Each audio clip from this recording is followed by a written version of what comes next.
बोलो श्री कृष्ण कन्हैया लाल की। श्री सतगुरु महाराज की। श्री प्राणनाथ प्यारे की। वारी रे वारी मेरे प्यारे, वारी रे वारी,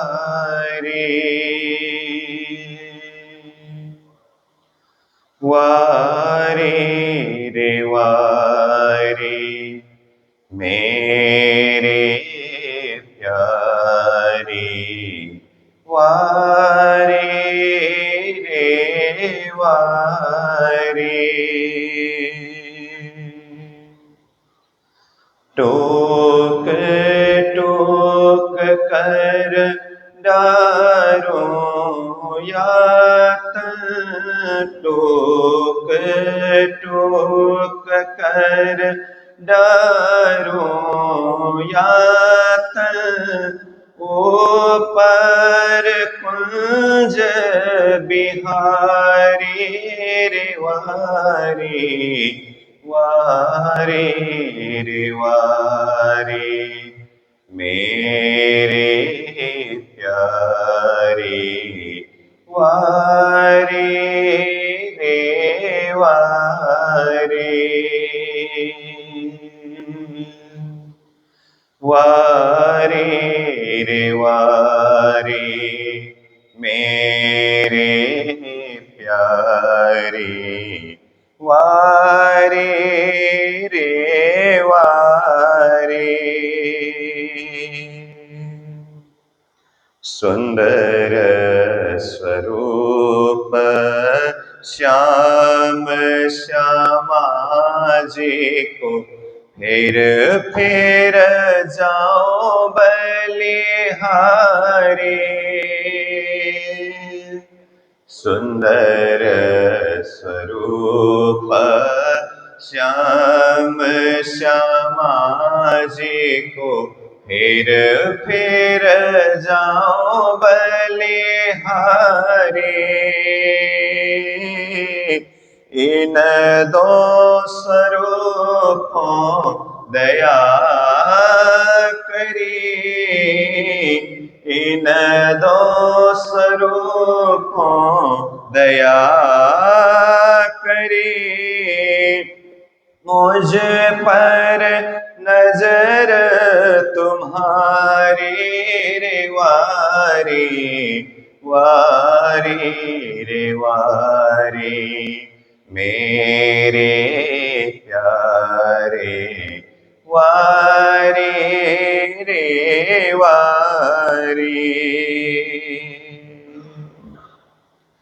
इन जहर जी में से कोई न निकसा, अमल चढ़ो अति भारी। इन जहर जी में से कोई न निकसा, अमल चढ़ो अति भारी। मुझे देखते सैयल मेरी, मुझे देखते सैयल मेरी कईयों जीत के बाजी हारी रे वारी, वारी रे वारी मेरे प्यारे, वारी रे वारी। कारी कोवत को चल ऐसे कठिन कठोर हुनारे। कारी को मत को चल ऐसे कठिन कठोर हूँ नारी, आत्म मेरी निर्मल करके, आत्म मेरी निर्मल करके, सहजे पार उतारी रे वारी, वारी रे वारी मेरे प्यारे, वारी रे वारी। सुंदर स्वरूप सुभग अति उत्तम, मुझ पर कृपा तुम्हारी। सुंदर स्वरूप सुभग अति उत्तम, मुझ पर कृपा तुम्हारी। कोट बेर ललिता कुर्बानी, कोट बेर ललिता कुर्बानी, मेरे धनी जी कायम सुखकारी रे वारी, वारी रे वारी मेरे प्यारे, वारी रे वारी, वारी रे वारी मेरे प्यारे, वारी रे वारी, वारी रे वारी। बोलो श्री प्राणनाथ प्यारे की।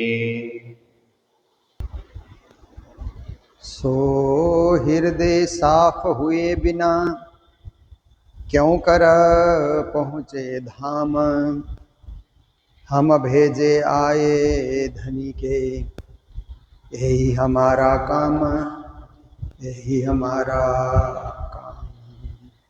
बोलो कृष्ण कन्हैया लाल की, श्री निजानंद स्वामी की, श्री प्राणनाथ प्यारे की, महारानी बाईजुराज की, महाराजा छत्रसाल की, गुरुजी मंगलदास महाराज की, श्री कृष्ण प्रणामी धर्म की, तीनों पुरी धाम की, सर्व सुंदर साथ की, शास्त्रों तीनों सृष्टि कही प्रणाम।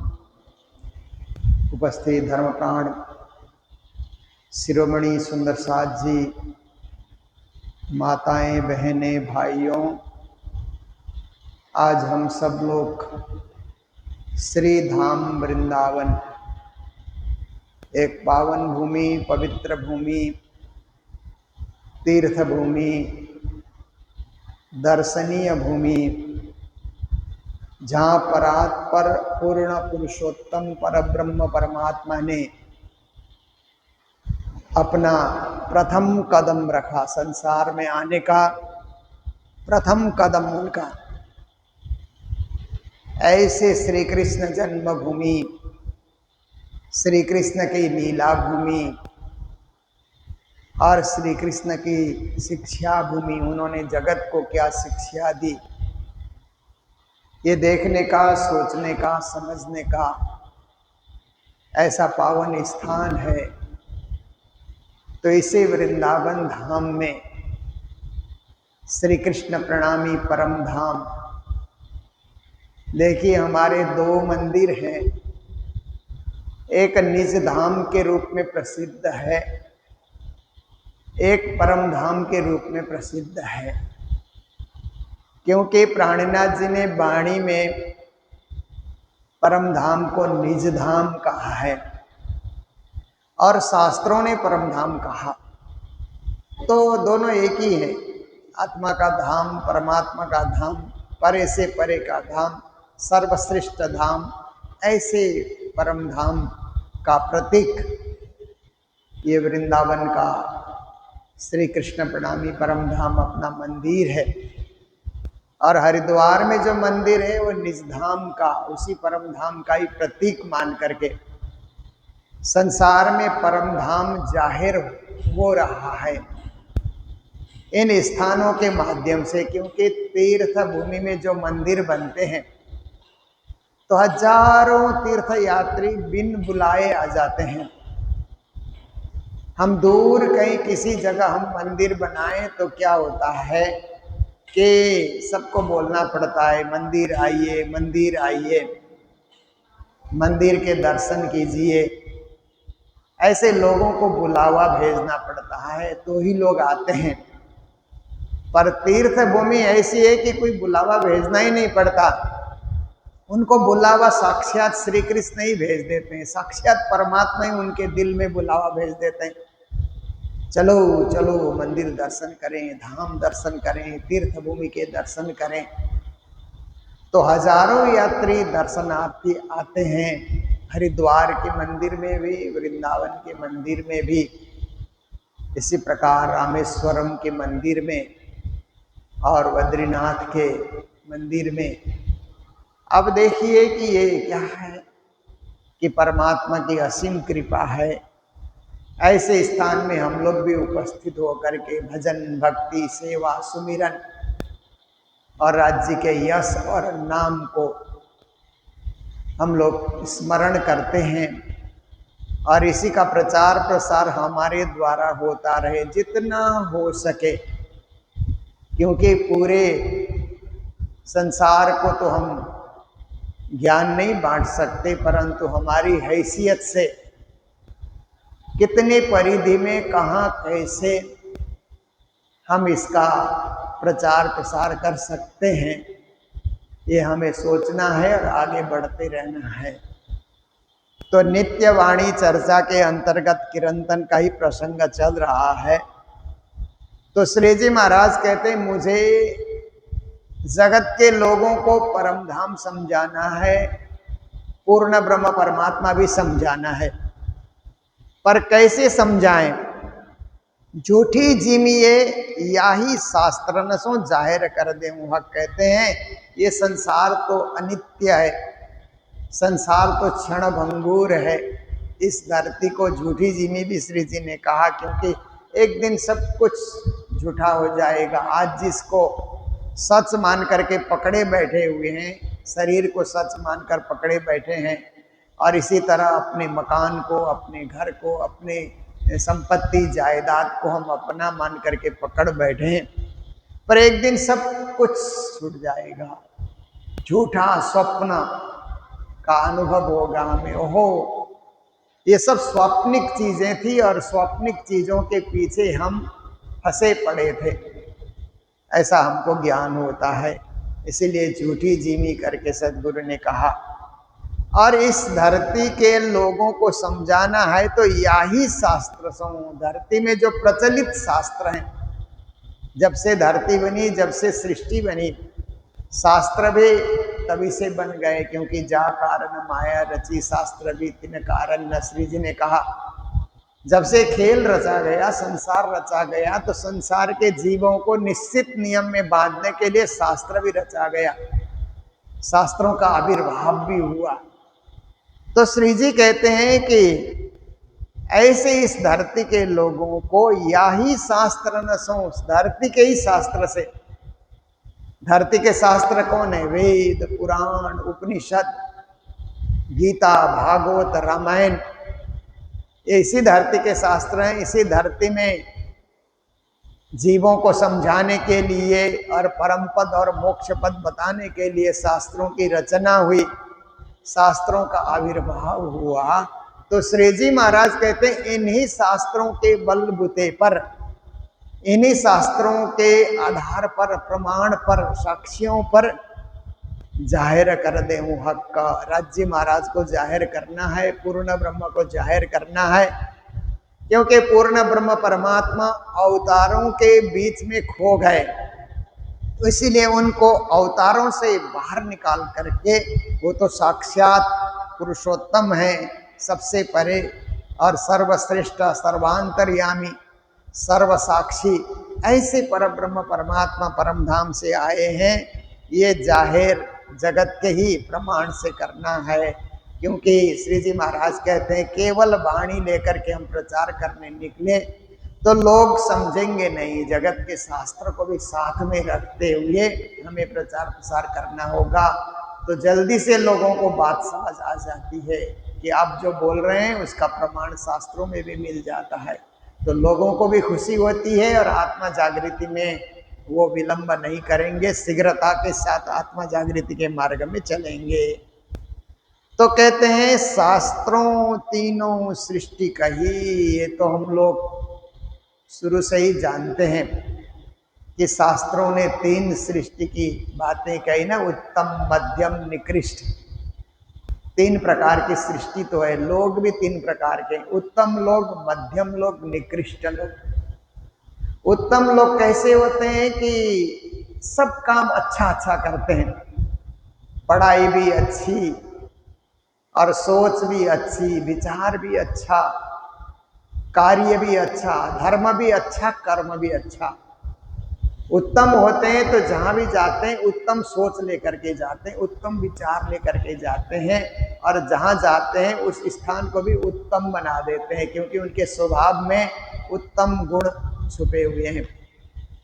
मध्यम वर्ग के लोग जाएंगे, जिनको दूसरे नंबर के लोग कहा जाता है, वो कुछ कुछ प्रभाव डालते हैं, थोड़ा प्रभाव डालते हैं, इतना बढ़िया प्रभाव उनसे डाला नहीं जाएगा, क्योंकि वो तो मध्यम वर्ग के हैं ना। जैसे आप देखिए उत्तम वर्ग के टीचर होंगे, पढ़ने में उत्तम उत्तम है, ऐसे टीचर बन करके आएंगे तो विद्यार्थी को भी उत्तम शिक्षा देते हैं। मध्यम पढ़ाई करने वाले पढ़ाने के लिए आए तो उनकी शिक्षा भी मध्यम ही होगी, क्योंकि उनके पास मध्यम ज्ञान है, उत्तम ज्ञान नहीं है, श्रेष्ठ ज्ञान नहीं है, इसलिए मध्यम ढंग से वो लोग पढ़ाएंगे। और एक तीसरा वर्ग है, उसको निकृष्ट कहा जाता है। निकृष्ट का अर्थ होता है उनमें किसी चीज का असर होता ही नहीं, वो अपने ही स्वभाव में बने रहेंगे, अपने ही रंग ढंग से रहेंगे और अपनी सोच से संसार चलाना चाहेंगे, परिवार चलाना चाहेंगे, उनमें कोई गुण होता भी नहीं है। गुण की जगह अवगुण ज्यादा, सहयोग करने की जगह असहयोग ज्यादा करना, सहज होने की जगह असहज हो जाना, अगर सुधार लाने की जगह उसको बिगाड़ने के लिए तत्पर होना, ये निकृष्ट जीवों का स्वभाव होता है। इसलिए शास्त्रों ने तीन प्रकार की सृष्टि तो प्रारंभ से कही, उत्तम, मध्यम, निकृष्ट। श्रीमद् भागवत में उसी को मुक्त, मुमुक्षु, विषयी ऐसे करके भी कहा है श्रीमद् भागवत में। और कतेब धर्म ग्रंथ में आम खास, खासल खास, खासल खास, खास और आम ऐसे करके उत्तम, मध्यम, निकृष्ट ऐसे करके कहा। और गीता में सतगुणी, रजगुणी, तमोगुणी ऐसे करके तीन प्रकार की सृष्टि की बात बताई। और श्री प्राणनाथ जी महाराज की वाणी में जीव सृष्टि, ईश्वरी सृष्टि, ब्रह्म सृष्टि, इन शब्दों के द्वारा तीन प्रकार की सृष्टि को बताया गया है, व्याख्या करके श्री जी महाराज ने स्पष्ट किया है। तो कहते हैं कि ये तीन प्रकार की सृष्टि केवल प्राणनाथ जी की रचना नहीं है, कहते हैं शास्त्रों में पहले से है, उसी को स्पष्ट शब्दों में उन्होंने व्याख्या की है। तो कहते हैं शास्त्रों तीनों सृष्टि कही, जीव, ईश्वरी, ब्रह्मा। जीव सर्वत्र व्यापक हैं, भगवान नारायण के एको हम बहुश्यामा, इस वाक्य के द्वारा जीव सृष्टि की जो है सृजना हुई। तो सर्वत्र व्यापक है, आप देखिए मनुष्य में भी जीव है, प्राणियों में भी जीव है, कीड़े मकोड़े में भी जीव है, आप देखिए मछली है, समुद्र के कितने सारे जीव हैं, हजारों लाखों प्रकार के 84 लाख जीव योनियां ऐसे करके बताया जाता है, वो सारे जीव हैं। तो जीव तो व्यापक हैं, परंतु उनमें सब में ईश्वरीय गुण उनके अंतर्गत नहीं पाया जाता। परंतु उन जीवों में और मानव में, जीवों में भी श्रेष्ठ जीव मानव को माना गया है। तो मानव में, कुछ मानव में ईश्वरीय गुण दिखलाई देता है। ईश्वर भक्ति, परमात्मा की भक्ति, परमात्मा के तरफ झुकाव, परमात्मा के तरफ अग्रसर होना, अपने आप हृदय में भाव प्रकट हो जाना, कोई कहे न कहे खुद ही भक्ति मार्ग में संलग्न हो जाना, उसको ईश्वरीय गुण कहा जाता है। तो ऐसी सृष्टि को ईश्वरीय सृष्टि कहा। तो श्री जी महाराज कहते हैं दूसरे नंबर में इनका स्थान होता है। और सर्वश्रेष्ठ, सर्वगुण संपन्न, जिनमें अवगुण नाम की चीज है नहीं, गुण ही गुण, गुण ही गुण, बोलने में भी गुण, चलने में भी गुण, और व्यवहार करने में भी गुण, व्यापार करने में भी गुण, सर्वत्र गुण ही गुण। कोई उनमें अवगुण ढूंढ ही नहीं सकता है। बहुत कोशिश करेगा फिर भी ब्रह्म सृष्टि में अवगुण कहाँ है ये पता लगाना कठिन होता है, क्योंकि उनमें अवगुण होता ही नहीं। अवगुण के लिए जगह ही नहीं है उनके पास, सब गुणों से उन्होंने अपने आप को सजाया। तो ऐसे को ब्रह्म सृष्टि कहा जाता है। सबसे उत्तम सृष्टि, सर्वोत्तम सृष्टि ब्रह्म सृष्टि है। तिनके ठौर जुदे जुदे, क्योंकि इनका ठौर ठिकाना भी अलग अलग है ना, सबका ठिकाना अलग अलग होता है। आप देखिए कि आप जंगल में जाएंगे तो आप देखते हैं कि 3 प्रकार के जानवर दिखलाई देते हैं। एक हिंसक जानवर दिखलाई देते हैं। हिंसक जानवर का अपना झुंड होता है, वो हिंसक अपने ही झुंड में रहते हैं और शिकार करने के लिए निकलते हैं। और दूसरे जानवर हैं कि हिंसा तो नहीं करते हैं, परंतु जैसे भैंसों को आप देखिए, एक तो शेर चीते जो हैं इनको आप देखिए, हिंसक प्राणी है। भैंस को देखिए, मृग को देखिए, ऐसे जो जानवर होते हैं वो भी झुंड में रहते हैं, परंतु वो हिंसा नहीं करते हैं। वो घास चरते हैं और घास चर करके अपने गुजारा करते हैं। और वहीं आप देखिए एक और सृष्टि है, गाय की सृष्टि। गाय भी घास चरती है, परंतु वह दूध देती है, पवित्र दूध देती है, अमृत के समान उसको माना गया है। आयुर्वेद में तो यहाँ तक कहा गया है कि गाय का दूध बालक जन्म लेने के साथ ही उसको पिला दो तो भी उसके स्वास्थ्य के लिए अच्छा माना जाएगा। और मरने के वक्त में एकदम श्वास रुकने की स्थिति है, तब भी गाय का दूध उसको पिलाया जा सकता है, अगर वो पी सके तो। वृद्ध होने तक भी गाय का दूध पिया जा सकता है, क्योंकि वो अमृत है। आजकल के मेडिकल साइंस में तो अभी गाय के दूध में कोलेस्ट्रॉल होता है आदि इत्यादि बताया जाता है, पर कुछ मात्रा में गुड कोलेस्ट्रॉल की भी जरूरत रहती है। तो वो गुड कोलेस्ट्रॉल कहाँ से आता है? गाय के दूध से आता है। तो देखिए जानवरों में भी 3 प्रकार की कोटि हो गई ना, तो ऐसे ही मनुष्य में तो 3 कोटि है और सबका ठिकाना अलग है। गाय का गौशाला अलग, भैंस का भैंसशाला अलग, और जो जानवर हैं वो तो क्या है, गुफाओं में रहते हैं, उनका स्थान अलग, सबका मुकाम अलग अलग है। तो श्री जी कहते हैं तिनके ठौर जुदे जुदे, ऐसे ही जीव ईश्वरी ब्रह्म का स्थान अलग अलग है। सो देखियो अनुक्रम, अनुक्रम के हिसाब से, उसको श्रेणी के हिसाब से आप उसको देखिए, विचार कीजिए कि सबकी अपनी अपनी श्रेणी है और सबका अपना अपना स्थान है। वहीं जाकर के उनको स्थायी हो जाना है, वहीं जाकर के मोक्ष का अनुभव करना है। जीव सृष्टि वैकुंठ लो, जो जीव सृष्टि है उसका मुकाम वैकुंठ तक है, क्योंकि भगवान नारायण की सृष्टि है, इसलिए उनके लिए मोक्ष स्थान वैकुंठ धाम ही सर्वश्रेष्ठ धाम है। उससे परे उनकी जो है पहुंच नहीं है। परंतु उन जीव सृष्टि में भी उत्तम गुण संपन्न जीव सृष्टि है, निकृष्ट नहीं है, मध्यम नहीं है, उत्तम है। तो मान लो प्राणनाथ जी महाराज ने कहा कि ब्रह्म सृष्टि को ऐसो नूर जो दुनिया की बिना अंकुर ताए नए अंकुर जो कर किए ने चल देख नजर, कहते हैं कि उनमें नए अंकुर प्रस्फुटित किया जा सकता है। जैसे चंदन के वृक्ष के साथ और वृक्ष लगते हैं तो उनमें भी चंदन की सुगंधी छा जाती है, ऐसे ही ब्रह्म सृष्टि के इर्द गिर्द रहने से जीव सृष्टि में भी ब्रह्म सृष्टि के गुण छा जाते हैं।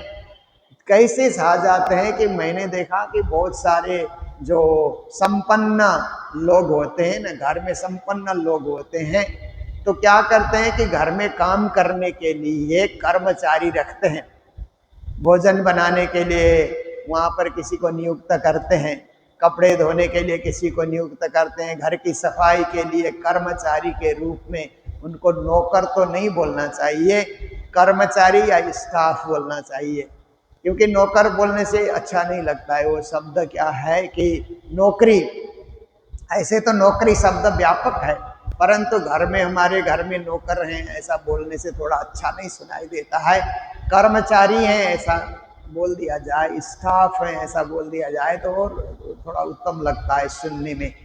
तो मैंने देखा कि कुछ कुछ परिवार में जो प्रणामी संस्कार है और ऐसे परिवार में भी कर्मचारी रखे हुए हैं, तो थोड़े देर प्रणामी पूजा पाठ देख करके वहाँ जो सेवा कर रहे हैं कर्मचारी, कपड़ा धोने के लिए आते हैं, सफाई के लिए आते हैं, बाग बगीचे में पानी डालने के लिए आते हैं, ड्राइवरी करते हैं या कुकिंग करते हैं, भोजन बनाते हैं, वो भी तारतम्य लेने के लिए तत्पर हो जाते हैं कि हमें भी कंठी लेनी है, हमें भी इस धर्म को अपनाना है। तो मैंने देखा कि चंदन के इर्द गिर्द के वृक्ष में चंदन की सुगंधी छा जाने की बातें आपके धर्म की सुगंधी आपके घर के कर्मचारियों के ऊपर भी आ गए और वो भी तारतम्य सुन करके जागृत हो जाते हैं। और जिसने अपने कानों से तारतम्य को सुना वो कभी निष्फल जाएगा नहीं, वो तरेगा ही, 14 लोग को तर करके परम पद को जाएगा, अष्ट बहिष्ठ में जाएगा या परम धाम का ही सुख उपभोग करेगा। क्योंकि अष्ट बहिष्ठ और परम धाम में कोई अंतर है ही नहीं, वही सुख, वही आनंद, वही वैभव, वही ऐश्वर्य सब जगह है। इसलिए क्या है कि इनके ठिकाने तो अलग अलग हैं, क्योंकि जीव सृष्टि वैकुंठ तक है, फिर कहते हैं सृष्टि ईश्वरी अक्षर अक्षरधाम तक है। अब ब्रह्म सृष्टि अक्षरातीत तलों कहे शास्त्र यूं कर, ब्रह्म सृष्टि का ठिकाना अक्षरातीत धाम, परम धाम, पूर्ण ब्रह्म परमात्मा का धाम वहां पर है। जो सृष्टि आई जिन ठौर से घर पहुंचे अपनी, जो सृष्टि जहां से आई है उसी घर में जाएगी, क्योंकि उसका घर वही है, पता होता है। परंतु कभी कभी लोग भूल जाते हैं, जानवर नहीं भूलते हैं। आप देखिए, कुत्तों को देखिए, कितना दूर तक भौंकते हुए चले जाते हैं, फिर अपने घर आ जाते हैं लौट करके। बिल्लियां भी आती है, गाय भी चर करके आती है, जंगल में चरने जाती है, शाम को लौट करके घर आती है। घोड़े भी आते हैं, घोड़ों में भी वो अक्ल है, वो ज्ञान है, अपन घोड़े भी लौट करके आ जाते हैं। तो मनुष्य एक ऐसा जीव है कि कभी कभी भूल जाता है, वहां चला गया और उधर ही भूल गया। तो श्री जी महाराज कहते हैं यदि न भूले, मनुष्य भी न भूले, तो जो जिस सृष्टि में है अपने अपने ठौर ठिकाने में वो चल करके पहुंच ही जाएंगे। जो सृष्टि आई जिन ठौर से घर पहुंचे, आप अपने स्वयं पहुंचेंगे, उनको पहुंचाना नहीं पड़ेगा, स्वयमेव उनकी अक्ल उनको खींच करके ले आती है कि हमारा घर है, यहाँ हमें लौटना है। जानवरों को खींचा तो मनुष्य को न खींचना ये बड़ी बात नहीं है, परंतु कुछ लोग क्या है कि दशाहीन हो जाते हैं और उन लोगों की अक्ल काम नहीं करती। अक्ल ठिकाने न होने के कारण या विस्मृति की नींद में सोने के कारण अपने घर लौट नहीं सकते। पार दरवाजे खोल के, इसलिए श्री जी महाराज कहते हैं उनके लिए परे से परे का दरवाजा खोलने के लिए मेरा आना हुआ। सदगुरु ने यही आदेश दिया, साक्षात मूल स्वरूप ने यही आदेश दिया कि जो भूल रहे हैं उनको जगाओ, जो जाग गए सो जाग गए, वो तो आ ही जाएंगे। परंतु जो भूल रहे हैं, भटक रहे हैं और किसी भी वो रुकावट में वो ठप हो गए, तो ऐसे लोगों के लिए परमधाम का दरवाजा दिखा दो, परमधाम का दरवाजा उनके लिए खोल दो, खुला ही रख दो। दरवाजा खुला रखने से कोई भी आ सकता है, दरवाजा बंद कर दिया गया तो कोई प्रवेश नहीं कर सकेगा। इसलिए पार दरवाजे खोल के आखिर पहुंचे कर करनी। परमधाम का दरवाजा खुला रहेगा, अक्षरधाम का भी खुला रहेगा, वैकुंठ का भी खुला रहेगा। तो आज नहीं जागे तो कोई बात नहीं, जब महाप्रलय के दिन निकट आएंगे तो जागेंगे ही जागेंगे, क्योंकि उन दिनों में तो और कोई चारा नहीं होगा, जाना ही होगा। इसलिए आखिर के दिनों में आखिर पहुंचे कर करनी, अपनी करनी पूरा करके, कर्तव्य पूरा करके, कर्मजाल को काट करके, धर्म में प्रवेश करके, धर्म के मार्ग से आगे हो करके वो भी अपने ठौर ठिकाने जा करके पहुंच जाते हैं, निश्चय ही पहुंचेंगे। इसलिए पहले पहुंचना अच्छा है। बहुत कर्मजाल काट करके, बहुत वर्षों तक जन्म मृत्यु का चक्कर काट करके जाने की बजाय एक ही जन्म में जागा जाए, एक ही बार इस खेल को देख करके अलविदा कह दिया जाए। इस खेल को कि अब नहीं देखना है, देख लिया, एक बार देख लिया, हो गया, बार बार इसी में क्यों अटके रहना। अब तो हमें अपनी जागृति की ओर अग्रसर होना है। अपने पिया, अपने धनी, अपने मालिक को पाने के लिए हमें सदा सदा संलग्न होना होगा। तो यही श्री जी की शिक्षा है। तो श्री वृंदावन धाम की महिमा बढ़ती जा रही है। आप देखिए, पहले इतने यात्री नहीं आते थे और यात्री आने की सुविधा भी नहीं थी पहले, पर सुविधा भी अब बढ़ती जा रही है ठहरने के लिए, और यात्री भी बड़ी संख्या में पूरे साल तक श्री वृंदावन धाम में आते हैं और अपने परम धाम का दर्शन करने भी आते हैं, यहाँ पर भी आते हैं। तो इससे लगता है कि कलियुग में, घोर कलियुग आया ऐसा बताया जाता है। पर तीर्थों में बढ़ती संख्या को देख करके ऐसा लगता है कि सतयुग का प्रभाव भी बढ़ता जा रहा है, लोगों में सात्विकता बढ़ती जा रही है, इसीलिए तीर्थों के प्रति आकर्षण बढ़ रहा है। कई लोग तीर्थों में ही मकान लेकर के वहीं अंत समय गुजारना चाहते हैं। ये भी भक्ति बढ़ने का ही एक प्रमाण है। तो ऐसी भक्ति बढ़ती रहे, श्रद्धा बढ़ती रहे, और हम सदा सदा इसी का प्रचार करें ताकि लोगों में चेतना आ जाए, परम पद, परम धाम और परम ब्रह्म को समझने के लिए लोग तत्पर हो जाएं। यही हमारा भी कर्तव्य है, यही श्री जी महाराज भी हमें शिक्षा दे रहे हैं। तो आज इन्हीं शब्दों के साथ चर्चा को ये विराम देने जा रहे हैं। जय जयकार के साथ बोलो सतगुरु महाराज की, श्री प्राणनाथ प्यारे की, सर्व सुंदर साथ की। जो सृष्टि आई जिन ठौर से,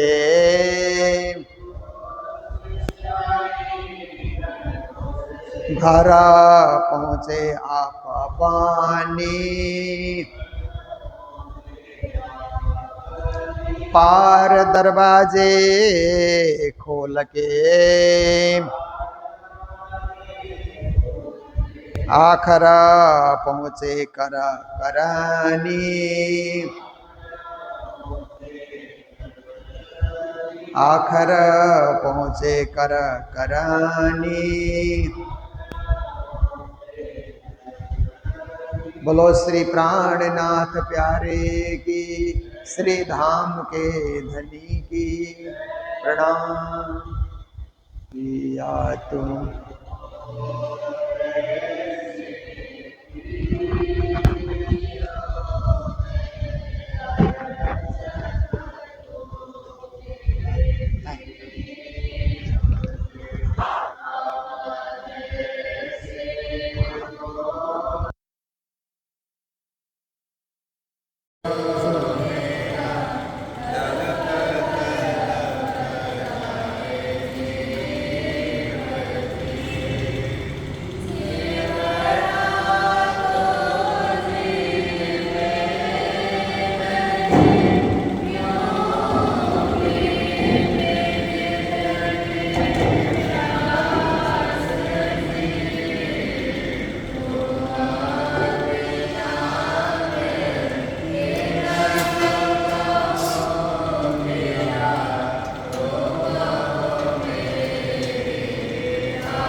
सदा सुख दाता धाम धनी में क्या कहूँ इन बात श्री बाते जुगल रूपा हरे अंगन हरि जा